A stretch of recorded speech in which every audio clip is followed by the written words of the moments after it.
जय श्री राम। भारत माता की जय। वंदे मातरम। सभी देशवासियों का, सभी मित्रों का एक बार पुनः फेसबुक लाइव में स्वागत है। आज एक विशेष सामाजिक मुद्दे को लेकर आप सभी के बीच उपस्थित हुआ हूं। कुछ समय से समाज में ऐसा कुछ घटनाक्रम चल रहा है जो कहीं ना कहीं समाज को बांटने और तोड़ने के लिए उतारू हो चुका है।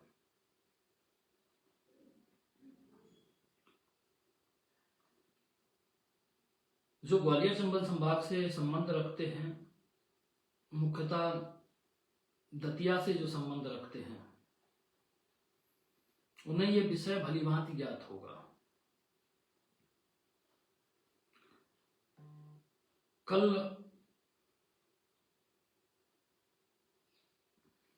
दतिया जिले के शहर दतिया में एक कार्यक्रम का आयोजन होता है, हल्ला बोल करके।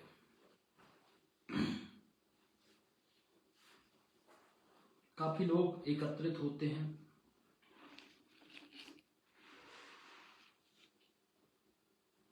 ठीक है, अच्छी बात है। भारत का संविधान अधिकार देता है कि आप अपनी मांगों के लिए, अपने अधिकारों के लिए शांतिपूर्वक कार्यक्रम धरने कर सकते हैं।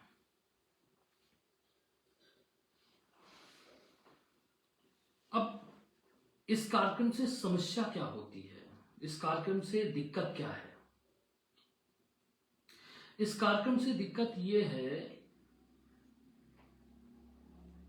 कि जब संविधान के सबसे बड़े संरक्षक जो खुद को मानते हैं, संविधान के सबसे बड़े जो अनुयायी खुद को मानते हैं, जब वही संविधान की गरिमा पर चोट करते हैं, संविधान की गरिमा की धज्जियों को उड़ाते हैं ना, तो बड़ी समस्या होती है। आज की चर्चा में मैं किसी धार्मिक पुस्तक की बात नहीं करूंगा। आज की चर्चा में मैं किसी भी जाति विशेष की बात नहीं करूंगा। आज की चर्चा में मैं कोई संस्कृत के श्लोक की व्याख्या नहीं करूंगा, उसकी पैरवी नहीं करूंगा, उसका उदाहरण नहीं दूंगा। आज की चर्चा मैं संविधान के रूप में करना चाहता हूं। मैं भी इस भारत का निवासी हूं। मैं भी 78 साल से संविधान के संरक्षण में पल रहा हूं। मुझे भी संविधान ने कुछ अधिकार दिए हैं और मैं पूछना चाहता हूं उन सभी संविधान के ठेकेदारों से जिन्हें लगता है कि वो हमसे ज्यादा संविधान को मानते हैं, वो हमसे ज्यादा संविधान को जानते हैं, तो माफ करना, आपने संविधान को माना तो है लेकिन जाना नहीं है। क्योंकि अगर आपने संविधान को जान लिया होता तो आपकी सार्वजनिक मंचों पे जो भाषा शैली है या जातिगत धार्मिक किसी के ऊपर टिप्पणी करने की जो भाषा शैली है वो बदल जाती।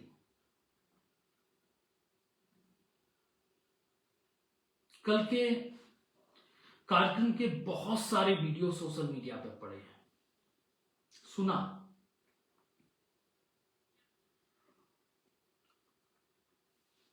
आहत हुआ दिल, अंदर से बुरा लग रहा है।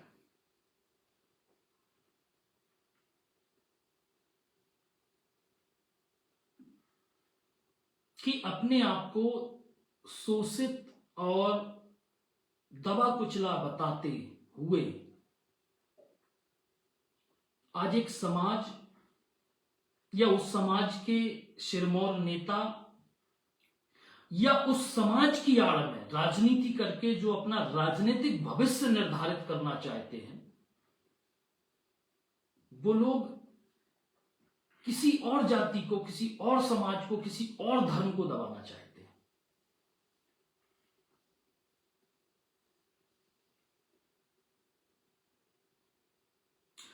इसलिए मैं अगर कहीं यहां धार्मिक बोलता हूं तो लोग कहेंगे यार ये तो मनुवादी है। अगर मैं संस्कृत का सहारा लेता हूं तो अरे ये तो ढोंगी आडंबरी है। चलिए मैं संविधान की ही बात करता हूं। आज संविधान के अनुरूप ही बात करूंगा, संविधान के अधिकारों के अनुरूप बात करूंगा। जो अधिकार जितने आपको दिए हैं उतने हमें भी दिए गए हैं। माना कि आपके पास विशेष अधिकार हैं, लेकिन कुछ अधिकार हमारे पास भी हैं। और उन अधिकारों के तहत मैं आपसे एक प्रश्न करता हूं। जब मैंने इस वीडियो को सुना तो एक दो ऐसे बिंदु थे, बाकी तो सभी अपनी लड़ाई लड़ रहे हैं, सभी अपने अधिकारों की बात करते हैं, सभी अपने सम्मान की बात करते हैं, सभी अपने आप को दबे कुचले बता रहे हैं, सभी अपने आप को शासन से प्रताड़ित बता रहे हैं, सभी अपना आर्थिक सहयोग चाहते हैं, आर्थिक उन्नति चाहते हैं। लेकिन जो प्रमुख उसमें जो समस्या का कारण बना, जो प्रमुख उसमें जो बुराई लगी, मैं उन कुछ चंद बिंदुओं पर मैं प्रकाश डालना चाहूंगा। पहला विवादित बयान जो मुझे लगा, उन्होंने कहा कि बाबाओं की थुतरी बहुत चलती है। ठीक है श्रीमान, आप 32-33 साल का राजनीतिक अनुभव है, 30 साल आपने आंदोलन किए, 3 से 4 पार्टियों में रहे, विधानसभा जैसा चुनाव लड़ा आपने, तो हो सकता है आपको समाज का बहुत ज्यादा ज्ञान हो। ये बात भी सही है। फिर उन्होंने कहा कि क्या किसी कुल में रामकृष्ण जन्मे? नहीं जन्मे। भाई रामकृष्ण तो सबको पता है, एक शूरवंशी थे, एक यदुवंशी थे। तीसरा सबसे बड़े विवादित कि अपनी स्वयं की उपमा भगवान कृष्ण से करना। चौथा सबसे बड़ा विवादित कि एक व्यक्ति जिसे भारत के महामहिम राष्ट्रपति ने 2015 में पद्म विभूषण जैसा पुरस्कार दिया, उनके संस्कृत साहित्य के लिए, उनकी साधना के लिए, उनके अध्यापन के लिए, उनके आध्यात्मिक कार्य के लिए और उनके दिव्यांग हेतु कल्याण की भावना के लिए,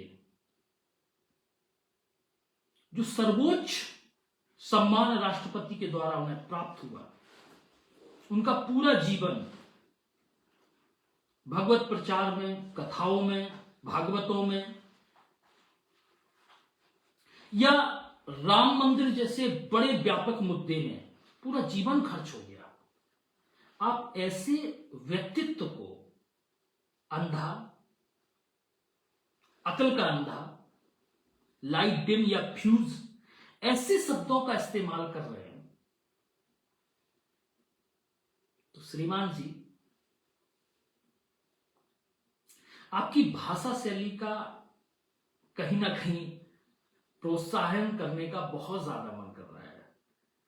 गजब की भाषा शैली आपकी है। एक और विवाद का मुद्दा बना। चलिए, धीरेन्द्र शास्त्री, बागेश्वर सरकार ने अपनी कम उम्र में नई ऊंचाइयों को छुआ है। सुना है कि जब कोई तरक्की करता है तो लोग जलते हैं, क्योंकि ट्रकों के पीछे एक स्लोगन लिखा रहता है, जलो मत बराबरी करो।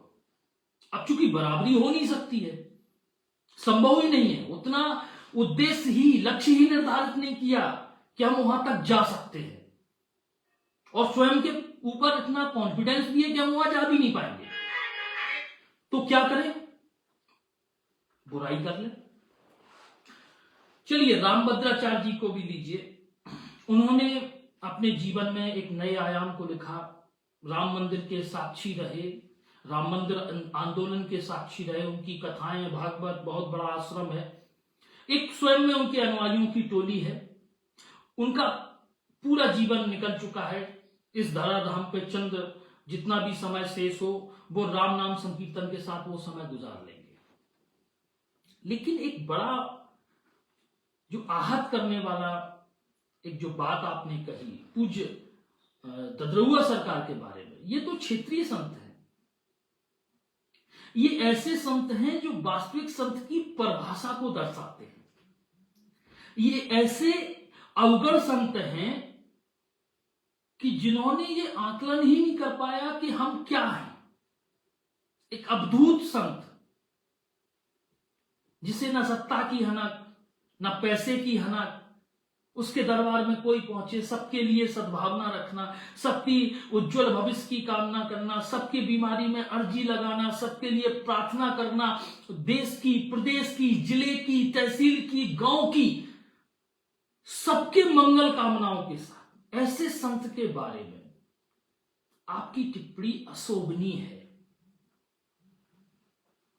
ये 4 से 5 जो बिंदु हैं जो आपके वक्तव्य में आहत करने वाले हैं। बाकी आप राजनीतिक रूप से लड़िए, सड़कों पे उतरिए, जो करना है करिए,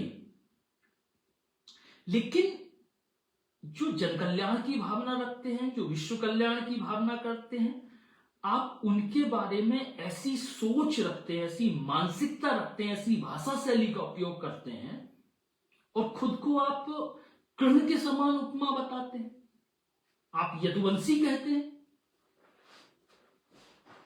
अब आइए प्रमुख मुद्दे पे। मेरे पास हजारों प्रमाण थे, मैं से धार्मिक किताबों के आधार पर, सामाजिक किताबों के आधार पर उत्तर दे सकता था,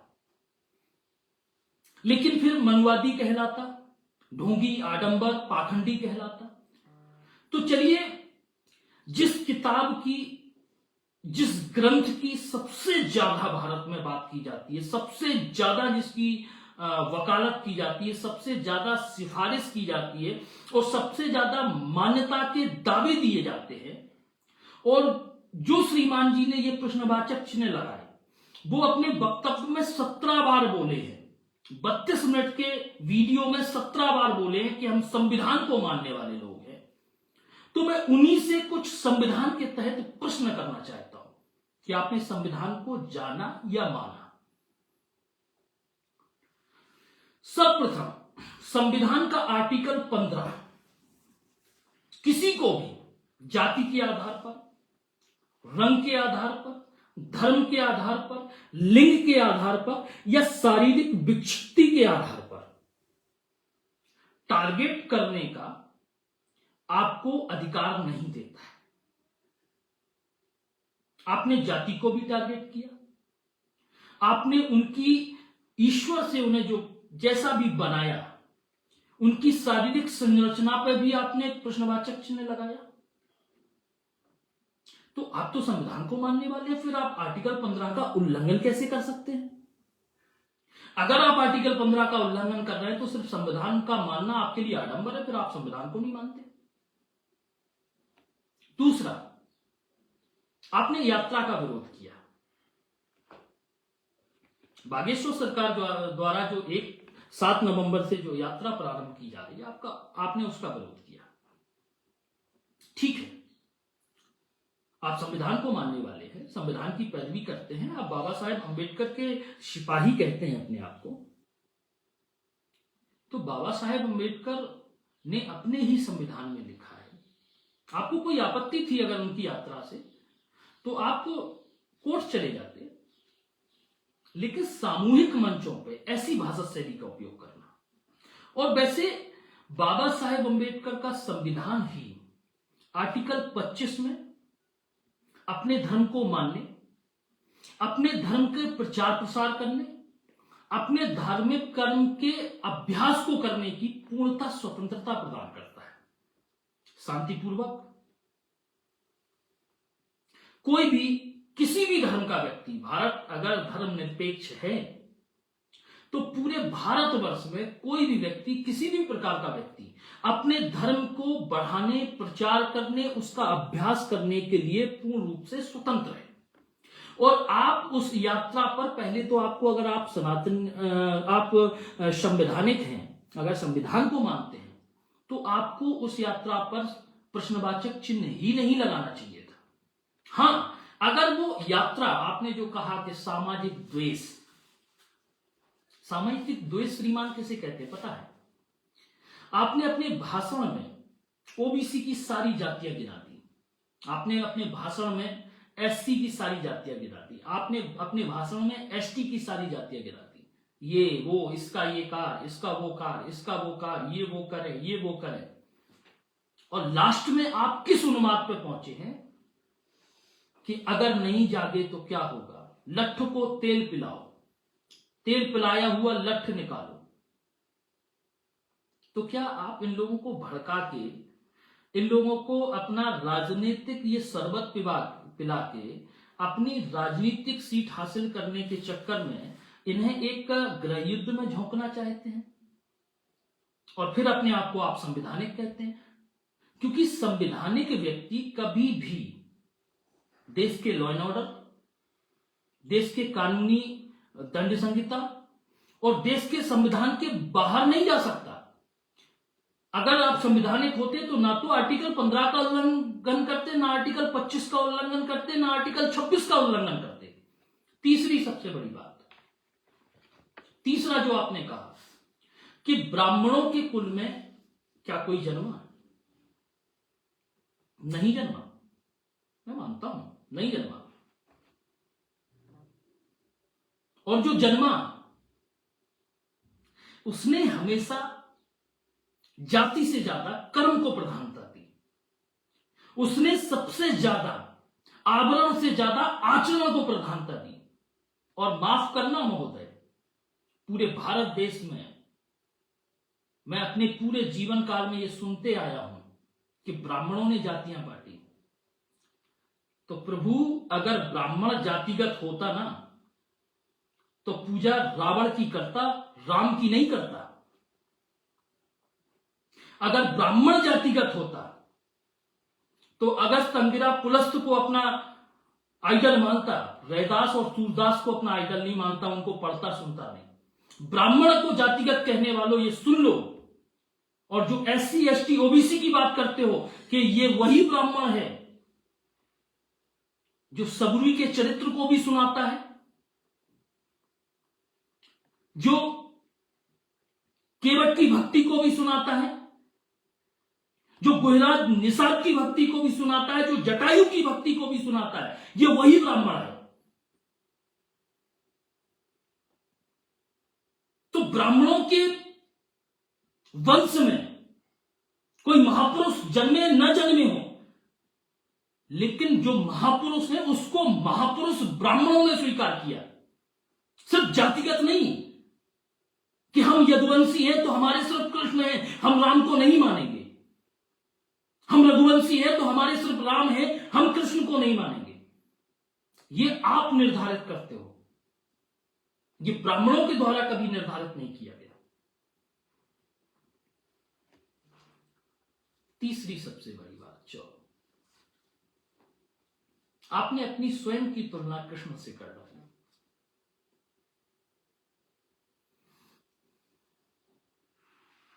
दीपक बनने के लिए जलना पड़ता है,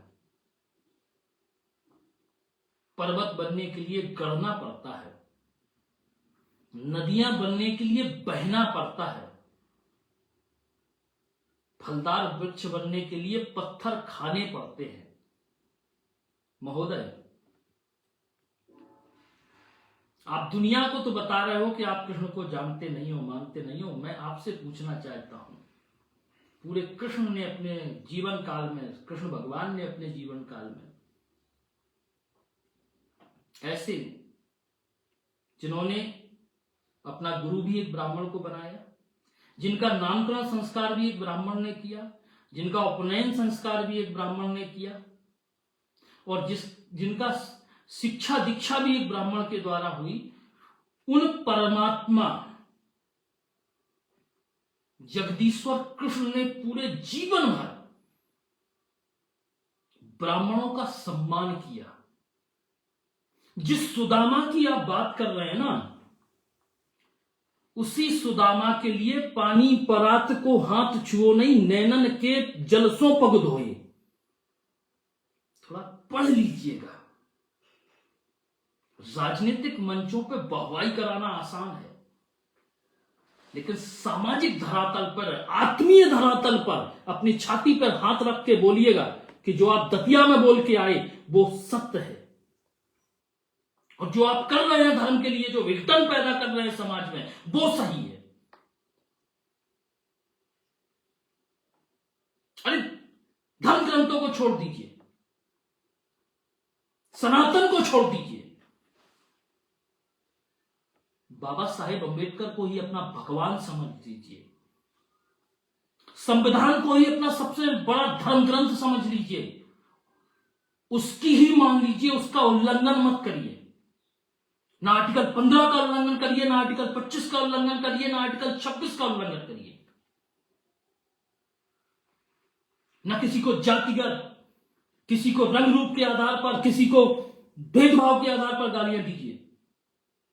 ना किसी की सभाओं को रोकिए, ना किसी के शांतिपूर्वक आंदोलनों को रोकिए। आप करिए ना।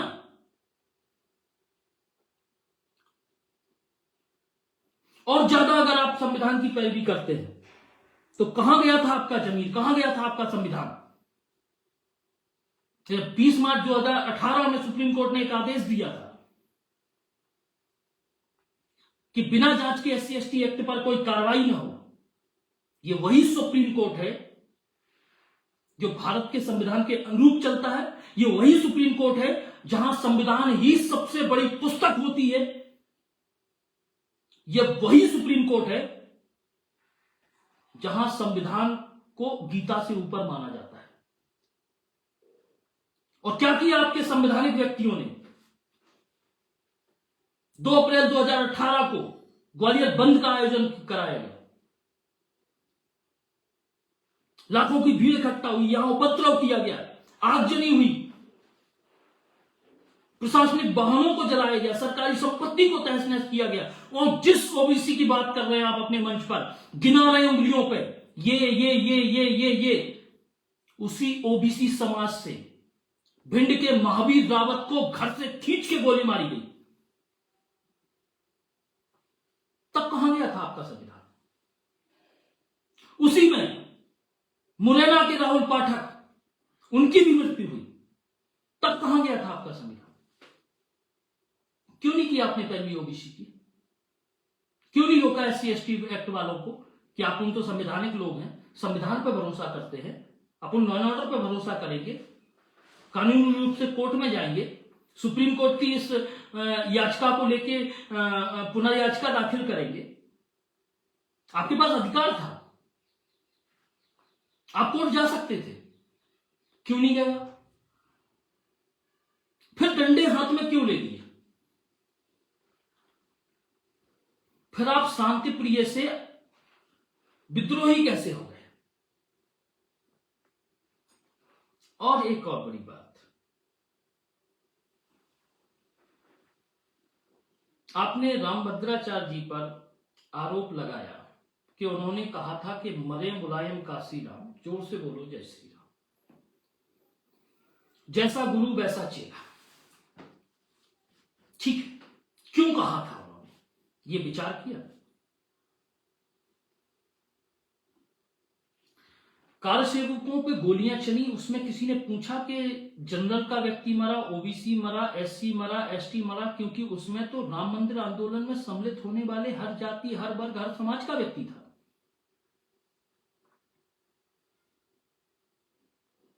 कभी आपने उदयपुर में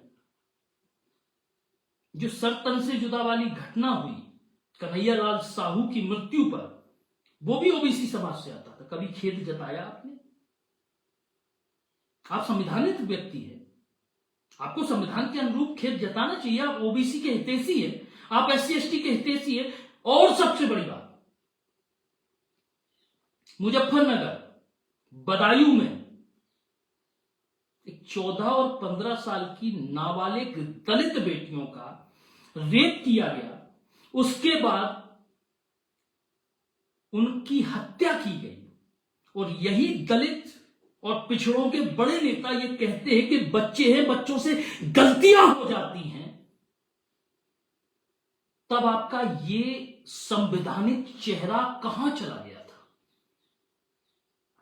आपको बोलना चाहिए था, बहुत अच्छी तरीके से बोलना चाहिए था। तो ये संविधान को मानने का, सिर्फ संविधान की पैरवी करने का और संविधान की दिखावा करने की आवश्यकता नहीं है।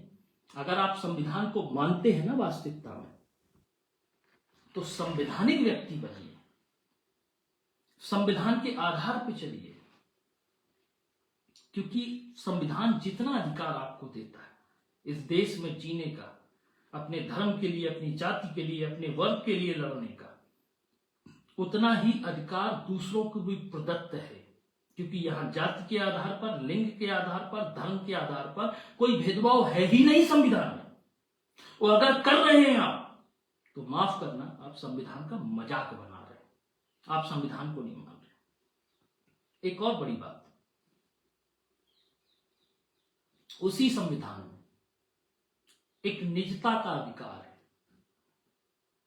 स्वयं की स्वतंत्रता है, जिसे अनुच्छेद 21 प्रदान करता है, जिसमें व्यक्ति अपने अनुरूप अपने कार्य को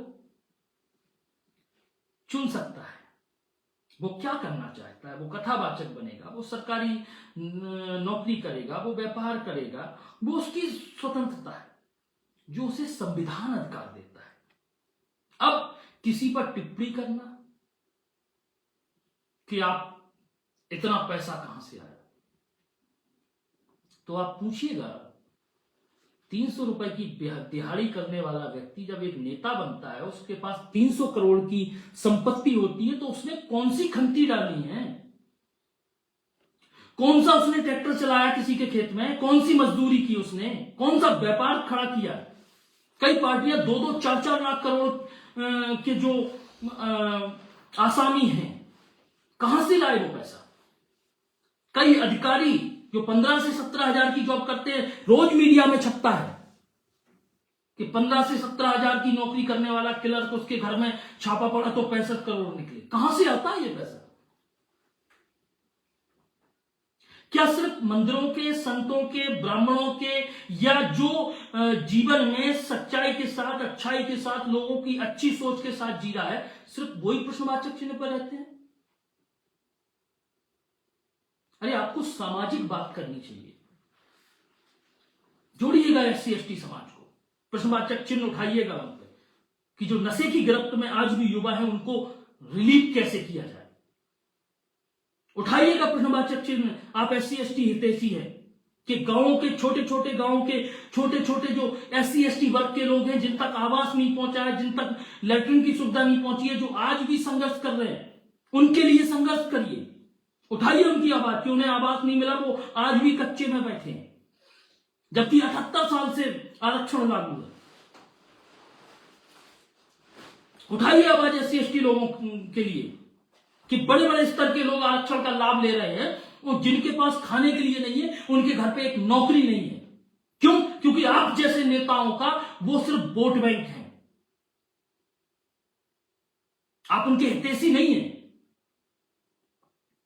आज इस पार्टी में है, कल उस किसी और पार्टी में होंगे, आप उसकी विचारधारा पर काम करेंगे।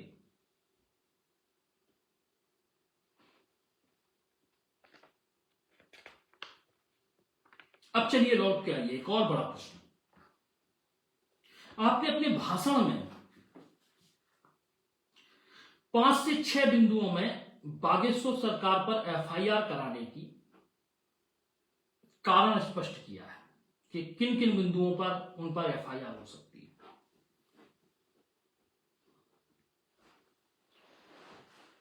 लेकिन संविधान की सबसे बड़ी पैरवी करते करते आप भूल गए कि उसी संविधान के उल्लंघन में कई बिंदुओं पर आप पे भी कार्रवाई हो सकती है। कुछ बिंदु गिनिएगा। सर्वप्रथम, आर्टिकल 25 के तहत यात्रा पर रोक लगाना, यह भी एक अपराध की श्रेणी में आती है। शांतिपूर्वक यात्रा हो रही है और किसी जाति विशेष को आमंत्रित नहीं किया गया है, सभी सनातनियों, सभी हिंदुओं को आमंत्रित किया गया है। जातियों की बात आपने की अपने मंच पे, वहां कोई जाति की बात नहीं हुई है, वहां सिर्फ हिंदुओं की बात हुई है, वहां सिर्फ सनातनियों की बात हुई है, और वो भी शांतिपूर्वक पद यात्रा की रैली है। कहीं कोई विस्फोट, विद्रोह या भारत बंद की रैली नहीं है। दूसरी सबसे बड़ी बात, किसी की शारीरिक कमी को सार्वजनिक मंचों पर उछालना, यह भी संविधान का उल्लंघन है। और इसमें तो माफ करना साहेब, मानहानि तक के प्रावधान है इसमें। संविधान के अनुच्छेद 19 का खंड 2 में किसी व्यक्ति को कोई ऐसे बयान देने से रोकता है जिससे दूसरों की प्रतिष्ठा पर ठेस पहुंचती हो। इसी दृष्टिकोण से भारत में मानहानि की आईपीसी की धारा 499 में इसे अपराध की श्रेणी में रखा गया है। आपने ऐसे प्रतिष्ठित व्यक्ति जो पद्म विभूषण है, उनकी शारीरिक कमी को सार्वजनिक मंच पे हास्यप्रद रूप से उन्हें अंधा, अकल का अंधा, डिम फ्यूज लाइट, पता नहीं क्या क्या बोल दिया। तो ये तो आईपीसी की धारा 499 का उल्लंघन भी है, संविधान का भी उल्लंघन है। और तेल पिए हुए लठ को निकालने, किसी से कोई चीज छीनने, गैर कानूनी रूप से बल प्रयोग करके, तो कहीं ना कहीं आप क्या समाज में उन्माद भड़काने या गृह युद्ध या सामाजिक युद्ध के लिए प्रेरित कर रहे हैं? यह भी एक अपराध की श्रेणी में आता है। और जब संविधान का 16वां संशोधन 1963 भारत में हुआ, तो भारत की अखंडता और संप्रभुता को चुनौती देने को का जो बयान है, ये संविधान की धारा उससे भी रोकता है। और इस तरीके की सभाएं, इस तरीके की बयानबाजी भारत की अखंडता और संप्रभुता के लिए खतरा है। तो कहीं ना कहीं आप यहां भी संविधान के 16वें संशोधन की 1963 की जो प्रारूप है उसको चैलेंज कर रहे हैं।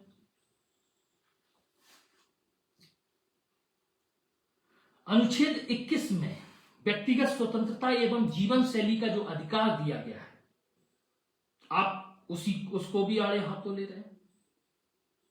आप किसी की व्यक्तिगत स्वतंत्रता, उसे स्वतंत्रता है, वो रैली करे, सभा करे, यात्रा करे, पद यात्रा करे, वो कुछ भी करे, लेकिन अगर वो कानून के अनुरूप नहीं चलेगा, कानून की प्रावधान के बाहर रहेगा, तो कहीं ना कहीं उसे शासन प्रशासन है उसके लिए कार्रवाई करने के लिए। आप निर्णायक क्यों बन रहे हैं? और दूसरी बात, भारतीय संविधान में प्रथम संशोधन 1951 द्वारा यह भी जोड़ा गया था कि संविधान में किसी भी व्यक्ति को ऐसा बयान देने से रोका जाता है जो लोग अपराध के लिए उकसाते हैं।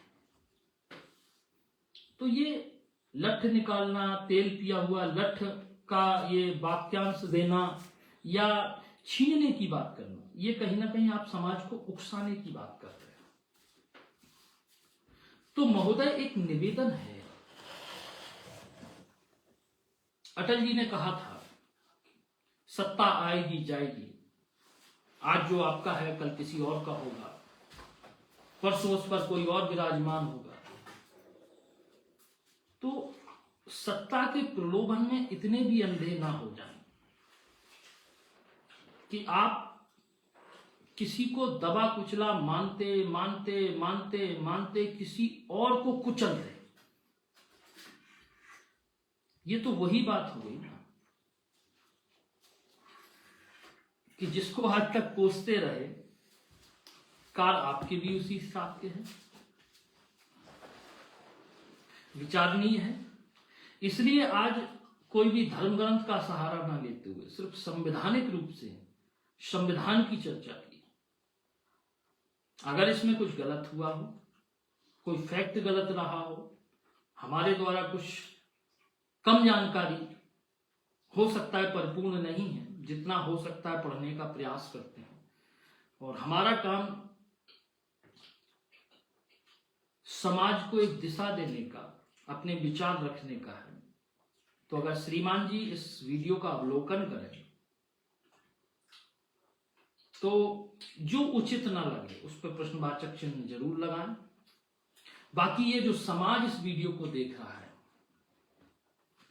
उससे इतना ही निवेदन है कि हम 21वीं सदी में हैं। हम 1700 और 1800 सन के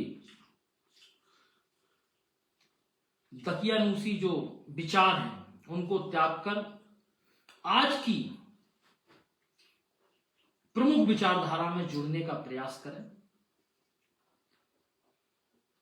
हम किसी भी जाति को, किसी भी धर्म को, किसी भी व्यक्ति विशेष को अपने निज स्वार्थ के लिए टारगेट ना करें, क्योंकि मैं ये देखता आ रहा हूं पिछले कुछ दिनों से कहीं ऐसे गाना बनाए जा रहे हैं जहां देवी देवताओं को गाली दी जा रही है, कहीं रामचरितमानस की प्रतियों को जलाया जा रहा है, कहीं मनुस्मृति की प्रतियों को जला के सिगरेट जलाई जा रही है। आप किसी का सम्मान नहीं कर सकते, मत करिए। किसी धर्म को नहीं मानना चाहते, मत मानिए, लेकिन उसकी अवहेलना करके उस धर्म के अनुयायियों की भावनाओं को ठेस तो मत पहुंचाइए। जब आप अपने आप को संवैधानिक कहते हैं, जब अपने आप को बाबा साहब के सिपाही कहते हैं,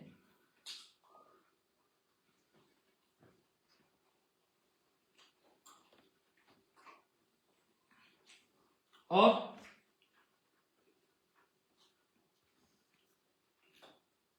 जीवन बहुत बड़ा है, समाज में रहना है,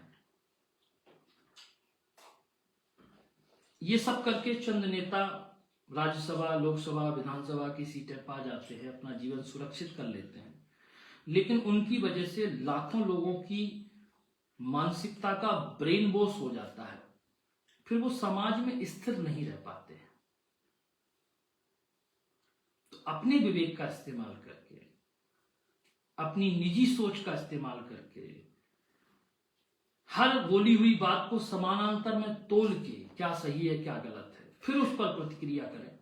आप सभी के उज्जवल भविष्य की सद्भावना के साथ आप सभी से विदा लेता हूं। जय श्री राम, भारत माता की जय, वंदे मातरम।